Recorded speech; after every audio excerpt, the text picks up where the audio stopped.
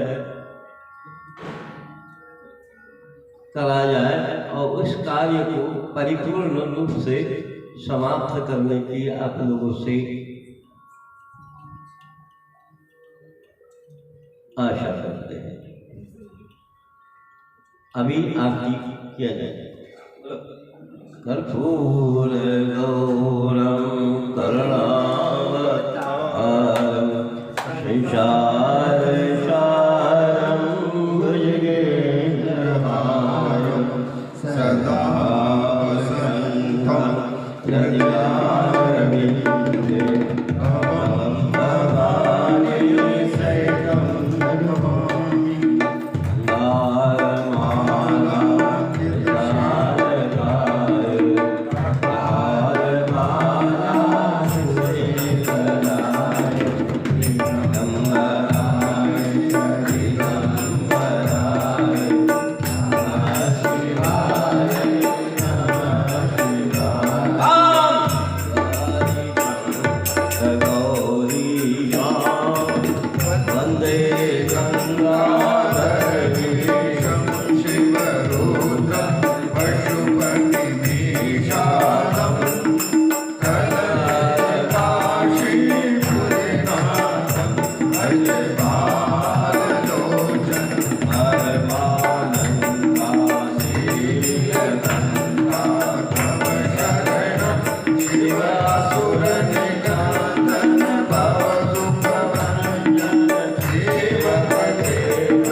पुष्पांजलि समर्पयामि सर्वावाहि प्रतिष्ठित देवताभ्यो नमः। भगवान की जय हो। खंडी साहब की जय हो। देव की जय हो। परमेश्वर की जय हो। अपने अपने गुरु गोविंद की जय हो। अपने अपने माता पिता की जय हो। अपने अपने ग्राम देवता की जय हो। अपने नर्मदे पिता शंकरे नमः पार्वती पते आनंद की जय। और भगवान की जय। पार्वती पते